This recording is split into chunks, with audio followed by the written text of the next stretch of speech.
Now, you were involved in putting the climate mitigation strategy together. Were interim targets considered when you penned this together?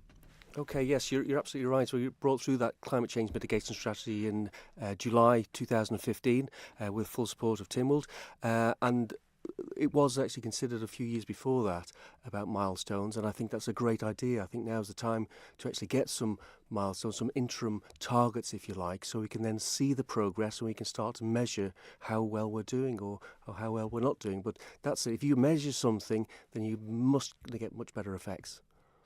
I suppose as well, in light of the IPCC report, does this mitigation strategy, I suppose the guidebook, if you like, for climate change policy on the Isle of Man, does it need updating?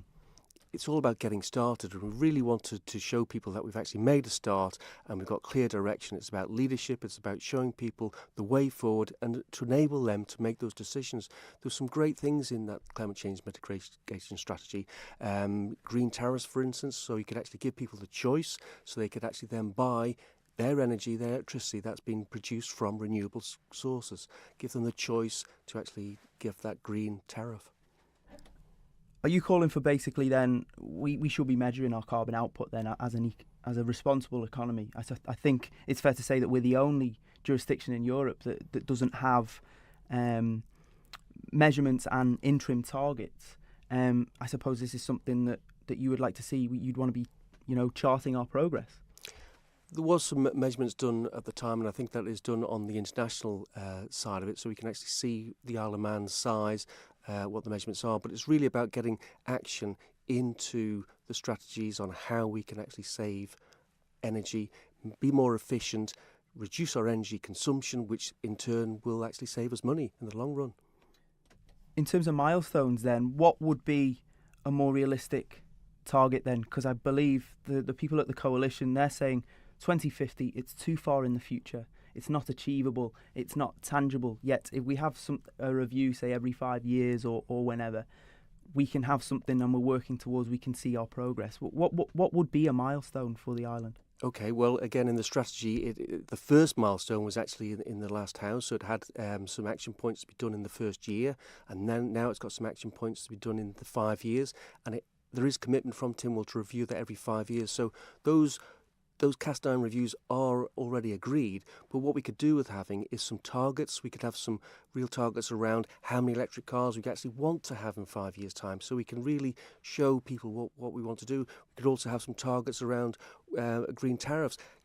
How much would a green tariff would it be? How many people would try and get on a green tariff? These are all, once you set these targets, it's not about necessarily reaching them all, but if you can measure something, you've got much more chance of actually getting underway and actually achieving it in the long run. So getting some targets in, having some focus, and give people that incentive to really contribute to make this island a better place.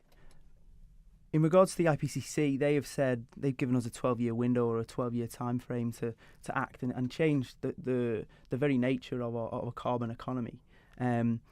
Obviously, the elephant in the room, so to speak, is the Pulrose Power Station. Now, that's contracted until 2030. That's quite an obstacle, isn't it, in terms of meeting targets of emissions reduction? Yes, the IPCC say that you've got to get started now, and we've only got this window of 12 years, which is why I agree.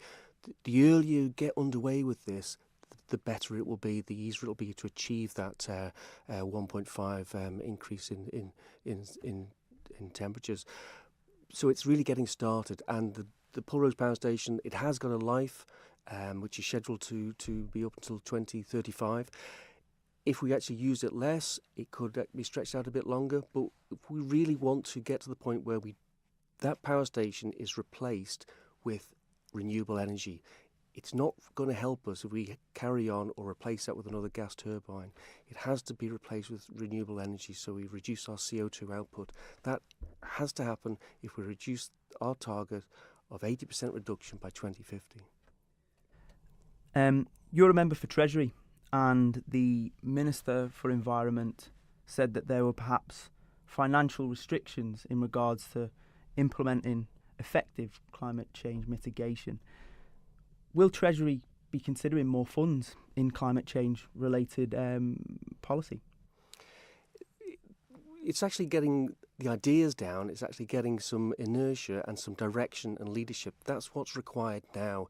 It's no point in just turning to look at the financial side of it and say, oh, that's just too big an obstacle, so we won't start it. And the problem is there in the financials. It's about leadership, it's about direction, it's about giving people the support and direction that's needed to what to do right. There are savings being made. It's about reducing our energy consumption. So the more we can do around that, the better it is. Because if you use less energy, it will actually save you money. That's the message we have to get across in a clear direction.